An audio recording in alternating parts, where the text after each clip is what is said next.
Hello student, 11th physics class में आपका स्वागत है। आज हम पढ़ेंगे परीक्षा में पूछे जाने वाले प्रश्न, वार्षिक परीक्षा में पूछे जाने वाले प्रश्न ब्लू प्रिंट के अनुसार। यूनिट टू में शामिल है अध्याय 3, अध्याय 4। अध्याय 3 का नाम है सरल रेखा में गति या ऋजु रेखा में गति। अध्याय 4 का नाम है समतल में गति।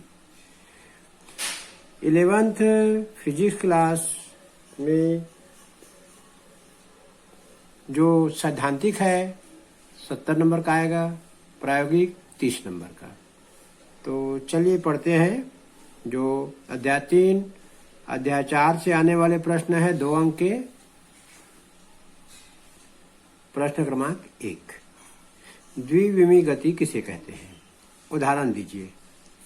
इसमें द्विविमीय गति की परिभाषा लिखना है और एक उदाहरण देना है। सबसे ज्यादा 2 अंक में आने वाला यही प्रश्न है, द्विविमीय गति किसे कहते हैं।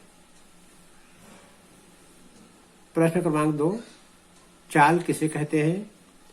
इसका एसआई मात्रक एवं विमीय सूत्र लिखिए। मात्रक बहुत जरूरी है, बार बार पूछा जाता है। चाल कई प्रतियोगी परीक्षा में और विमीय सूत्र 11th में पूछा जाता है। चलिए प्रश्न क्रमांक 3 पढ़ते हैं। एक समान गति के लिए वेग समय ग्राफ खींचिए। ये 2 अंक का प्रश्न है, इसलिए सिर्फ इसमें वेग समय ग्राफ को बना देना है। प्रश्न क्रमांक 4, एक समान गति के लिए स्थिति समय ग्राफ खींचिए। इसमें भी केवल स्थिति और समय के बीच ग्राफ को खींच देना है। चलिए अब आगे पढ़ते हैं। प्रश्न क्रमांक 5, अदिश राशि और सदिश राशि में क्या अंतर है? तो इसमें 3-4 अंतर हमको याद कर लेना है। प्रश्न क्रमांक 5, अदिश राशि और सदिश राशि में क्या अंतर है? प्रश्न क्रमांक 6, शून्य सदिश को परिभाषित करो, इसके गुण लिखिए। शून्य सदिश को परिभाषित भी करना है और इनके गुण भी लिखना है। चलिए आगे और पढ़ते हैं। प्रश्न क्रमांक 7, 2 सदिशों के अदिश गुणनफल से आप क्या समझते हैं? तो इसमें 2 सदिशों के अदिश गुणनफल की परिभाषा लिखना है और उसका सूत्र भी लिखना पड़ेगा। अब आगे बढ़ते हैं।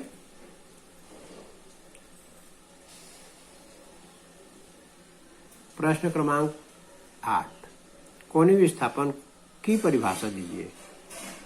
कोणीय विस्थापन की परिभाषा दीजिए एवं इसका मात्रक बताइए। चलिए आगे पढ़ते हैं। अब प्रश्न क्रमांक 9, कोणीय वेग को परिभाषित करो, इसका मात्रक बताइए। तो ये कोणीय विस्थापन और कोणीय वेग ये वृत्तीय गति से संबंधित है। तो चलिए और आगे पढ़ते हैं। प्रश्न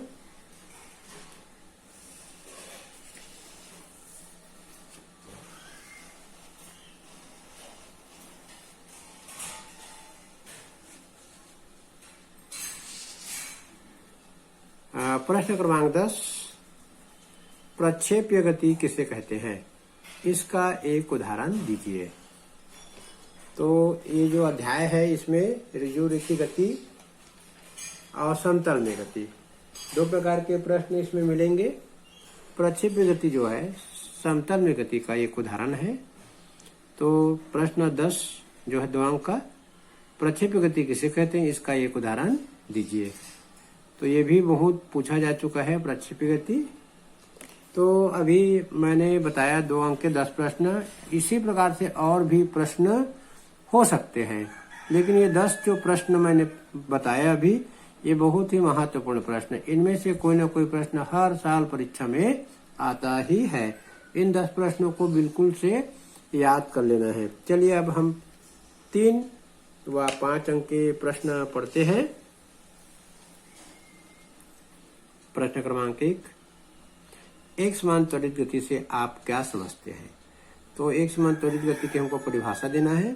सिद्ध कीजिए कि एक समान त्वरित गति में, सिद्ध कीजिए कि एक समान त्वरित गति में वेग समय ग्राफ और समय अक्ष के बीच घिरा वेग समय ग्राफ और समय अक्ष के बीच घिरा क्षेत्रफल वस्तु के विस्थापन के बराबर होता है।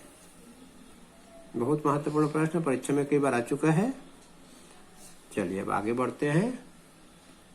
प्रश्न क्रमांक 2, सिद्ध कीजिए कि एक समान त्वरित गति में वेग समय ग्राफ की प्रवणता वस्तु के त्वरण के बराबर होता है। जो प्रश्न क्रमांक 1 और 2 है, 3 व 5 अंक में दोनों आ सकते हैं। एक 3 में भी आ सकता है और 5 में भी है। ये प्रश्न पत्र सेट करने वाले के ऊपर रहता है। चलिए आगे पढ़ते हैं।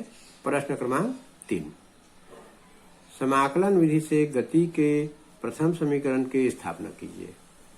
ये जो गति का प्रथम समीकरण है, हम लोग जानते हैं गति का प्रथम समीकरण क्या होता है, v = u + at। इसको समाकलन विधि से हमको सिद्ध करना है। प्रश्न क्रमांक 4, समाकलन विधि से सिद्ध करो। s = ut + ½ at²। ये गति का द्वितीय समीकरण है। प्रश्न क्रमांक 4 जो है, समाकलन विधि से सिद्ध करो s = ut + ½ at²। समाकलन विधि से हल करना है इसको। इसी प्रकार से है प्रश्न क्रमांक 5, समाकलन विधि से सिद्ध करो v² = u² + 2as। ये गति का तृतीय समीकरण है। इसमें v जो है अंतिम वेग है, u प्रारंभिक वेग है, a त्वरण है, s दूरी है। चलिए आगे पढ़ते हैं। और जो परीक्षा में आने वाला उन्हीं प्रश्नों को मैंने शामिल किया है। चलिए 3 और 5 अंक के और आगे प्रश्न पढ़ते हैं।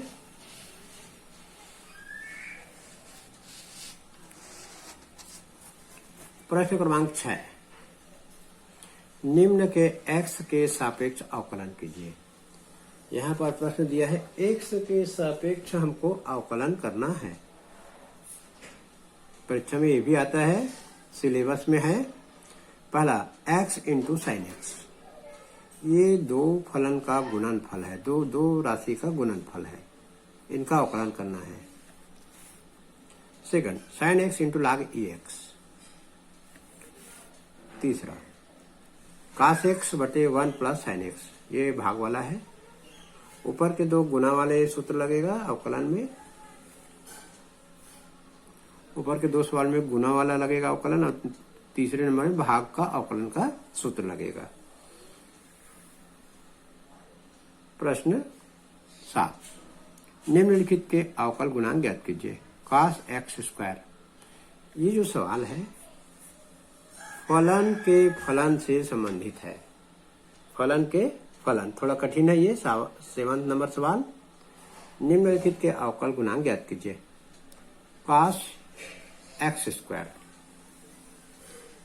प्रश्न 8 पढ़ेंगे।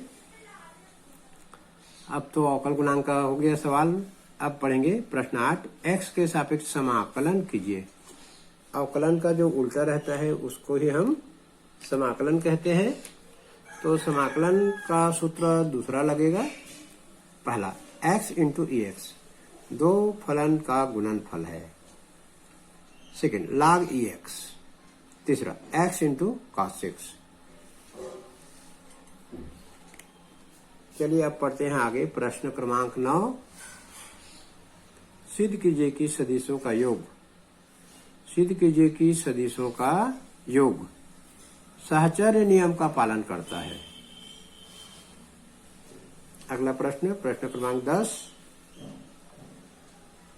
दो सदिशों a = 3i ऋण 4j धन 5 के, इसमें चिन्ह का बहुत ही ख्याल रखना है। यहाँ ऋण है, यहाँ धन है। एवं b = -2i + j - 3 के अदिश व सदिश गुणनफल ज्ञात कीजिए। इसमें अदिश गुणनफल का सूत्र लगेगा और सदिश गुणनफल का सूत्र लगेगा और इस सवाल को बनाना है। प्रश्न क्रमांक 11, यदि a = i + 2j - 3 के एवं b = -2i + 3j - 5 के हो तो निम्न के मान ज्ञात कीजिए। इसमें वेक्टर a और वेक्टर b सदिश ए और सदिश बी का मान ज्ञात दिया गया है और हमको ज्ञात करना है vector A cross vector B, सदिश गुणनफल है और परिमाण ए क्रॉस बी, परिमाण निकालना है। चलिए आगे पढ़ते हैं। अब प्रश्न क्रमांक 11 हो गया।